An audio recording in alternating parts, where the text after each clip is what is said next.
নমস্কার বন্ধুরা, দীপাস কিচেনে আপনাদের সবাইকে স্বাগত। আজকে আমি স্টমাক নিয়েছি মুরগির। স্টমাকটা রান্না করব, সেটাই আপনাদের সাথে শেয়ার করব।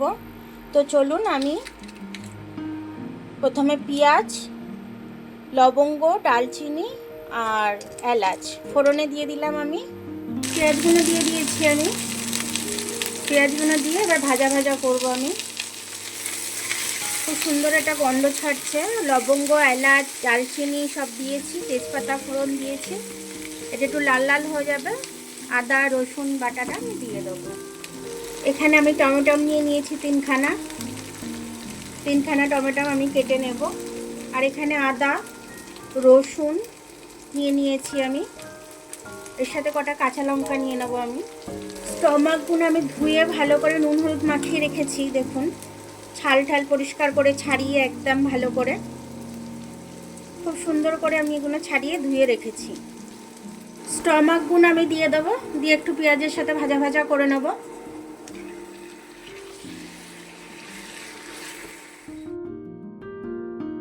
পেস্ট করে রেখেছি মশলাটাকে দিয়ে দেবো। আমি এবার মশলাটাকে দিয়ে খুব ভালোভাবে কষবো। আমি একটু জিরে গুঁড়ো দিয়ে দিলাম। আমি একটু ঝালের জন্য লাল লঙ্কা দিয়ে দিলাম। আমি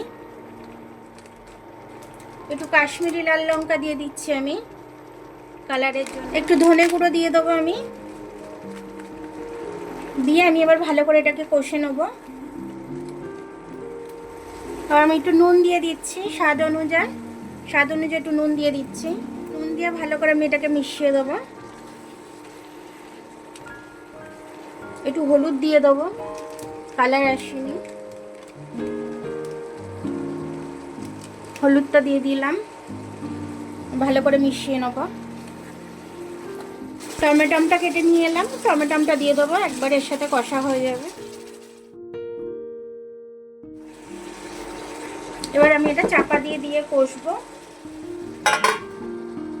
কড়াইশুঁটি এতগুলো ছাড়িয়ে রেখেছি, এতগুলো আমি সব দেবো না, ভাবছি কিছু দিয়ে দিই আমি, তাহলে খেতে টেস্টি হবে।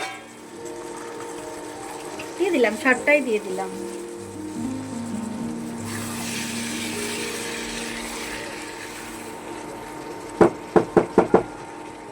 আবারও চাপা দিয়ে দেবো। আমি আবারও একটু চাপা খুলে দেখে নেব।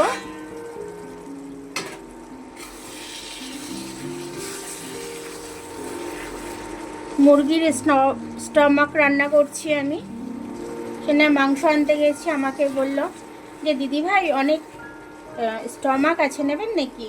আনলাম, একদিন তাহলে কষা করে ফেলবো। সেটাই আমি আজকে কষা করে ফেলছি, আপনাদের সাথে একটু শেয়ারও করে নিচ্ছি। মাংসর তলাতেও এটা লেগে যাচ্ছে আর তেলটাও ছেড়ে দিয়েছে। এবার আমি জলটা দিয়ে দেবো। এবার মিডিয়াম আছে আমি এটাকে করব, এটা বেশি হাই ফ্লেমে দেব না। এবার এটা আমি চাপা দিয়ে দেবো।